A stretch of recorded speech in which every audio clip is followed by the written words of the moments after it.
अस्सलाम वालेकुम। आज की वीडियो में हमारा जो टॉपिक है वो है स्ट्रेस। स्ट्रेस मेरा पसंदीदा टॉपिक में से एक टॉपिक है। तो हम आज स्ट्रेस के बारे में क्या पढ़ेंगे कि स्ट्रेस क्या होता है, स्ट्रेस रिस्पांस क्या होता है और स्ट्रेसर्स क्या होते हैं।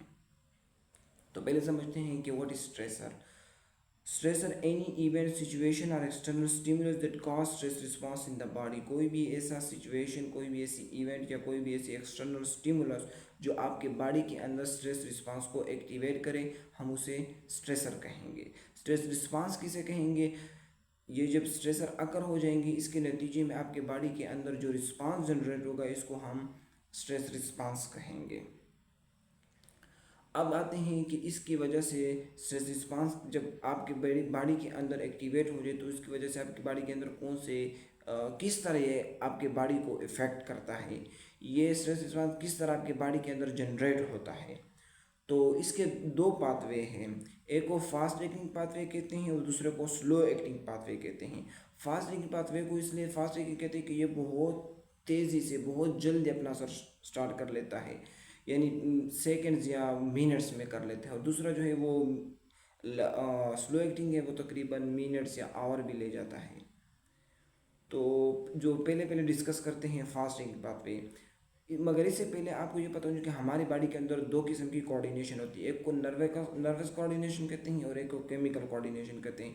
जो नर्वस कोऑर्डिनेशन होते हैं वो बहुत स्पीड से होती है क्योंकि वो न्यूरॉन के जरिए होते हैं। न्यूरॉन तकरीबन इस तरह समझो कि बिजली की तरह काम करता है। और दूसरी जो केमिकल कोऑर्डिनेशन, उसमें हार्मोन और ये केमिकल हार्मोन जो होते हैं ये इन्वॉल्व होते हैं, तो वो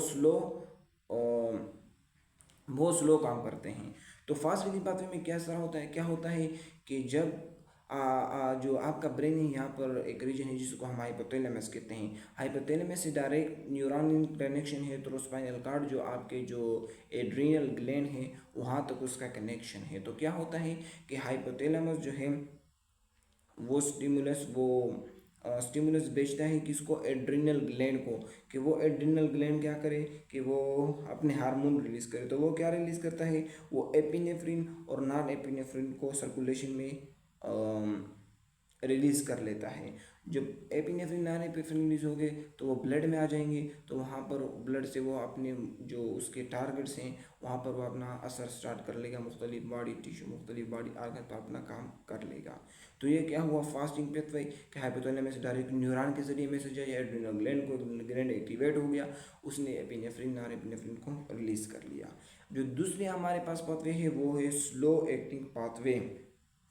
इसमें क्या होता है कि जो हाइपोथैलेमस है वो क्या करता है? वो रिलीज़ करता है CRH, कॉर्टिकोट्रोफिन रिलीजिंग हार्मोन को रिलीज़ करता है। और CRH फिर क्या करता है कि ये जो पिट्यूटरी ग्लैंड पर अपना असर शो करता है। तो पिट्यूटरी ग्लैंड कौन सा हार्मोन रिलीज़ करता है? ACTH, एड्रीनो कॉर्टिकोट्रोफिक हार्मोन, ये रिलीज़ करता है। और ये जो एड्रीनो कॉर्टिकोट्रोफिक हार्मोन है ये फिर आपका जो एड्रीनल ग्लैंड है वहाँ पर, जो एड्रीनल कॉर्टेक्स है वहाँ पर अपना असर शो करता है। तो वहाँ पर क्या होता है, जब ये अपना असर वहाँ पर शो कर लेते हैं तो वहाँ पर इसके नतीजे में कॉर्टिसोल की रिलीज होती है। कॉर्टिसोल आपके ब्लड स्ट्रीम में आ जाता है। फिर उसके बाद कॉर्टिसोल क्या करता है? ये बॉडी मुख्तलिफ सेल्स और टिश्यू और आर्गन पर अपना असर स्टार्ट कर लेता है। तो ये तो इसका हो गया जनरल ओवरव्यू कि किस तरह ये हार्मोन रिलीज होते हैं ड्यूरिंग स्ट्रेस। अब हम आते हैं कि स्ट्रेस की वजह से आपके बॉडी के अंदर कौन कौन से फिजियोलॉजिकल चेंजेस अकर होते हैं। तो पहली चीज़ ये है कि स्ट्रेस के दौरान जो ग्लूकागान का लेवल है वो ज़्यादा हो जाता है।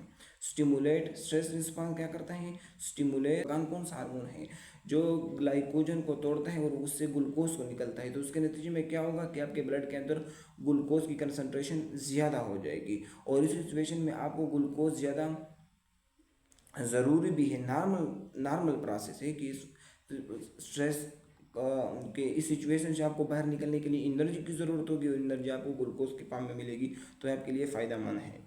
और दूसरी क्या होती है कि prolactin, pituitary gland secrete prolactin which suppress reproduction during stress. तो दूसरा क्या होता है कि प्रोलेक्टिन को रिलीज होती है जो आपके रिप्रोडक्शन है उसको वो स्टॉप कर लेता है। क्योंकि जब स्ट्रेस की सिचुएशन में तो आपको वो स्ट्रेस की ज़रूरत नहीं होती, वहाँ पर तो आपने सिर्फ अपने आप को बचाना पड़ता है। आप अपने आप के लिए होते हो कि मैं किस तरह सिचुएशन से जल्दी बाहर निकलूँ। वहाँ पर आपको कोई आशिक या महबूब वगैरह की याद नहीं आएगी।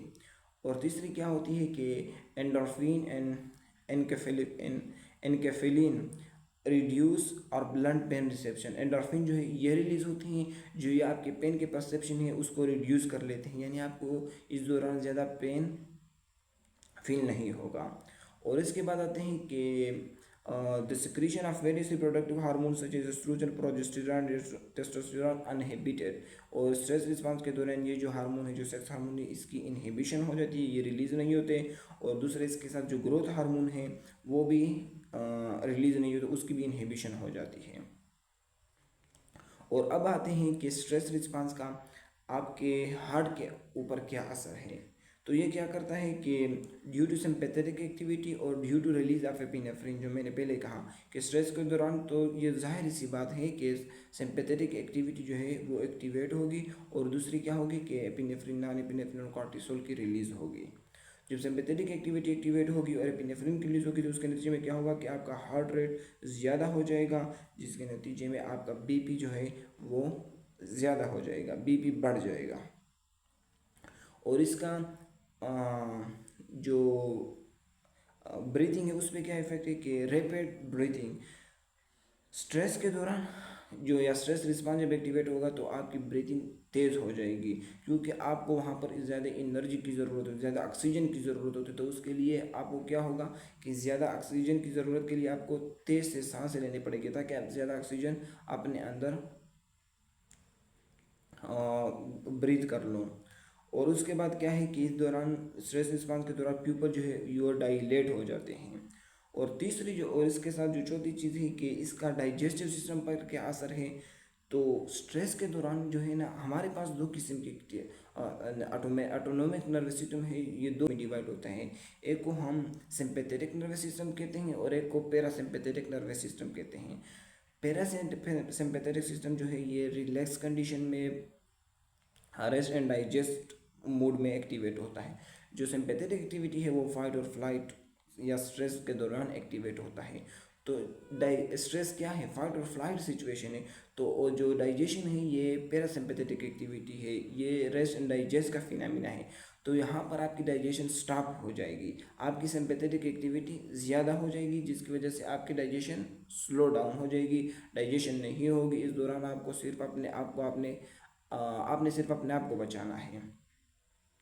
वहाँ पर जो आपके स्टमक वगैरह है, जो GIT है, वहाँ पर जो खून आता है उसकी कंसंट्रेशन वो कम हो जाती है और आपको मसल को ज़्यादा खून मिलना शुरू हो जाता है ताकि आप जल्दी से वहाँ से बच निकलो। और उसके बाद ब्रेन पे तकरीबन मेमोरी लॉस हो जाता है, और जो लर्निंग एबिलिटी है वो भी ज़्यादातर डिस्टर्ब हो जाती हैं। और इसके बाद हम आते हैं कि इसका इम्यून सिस्टम पे क्या असर है।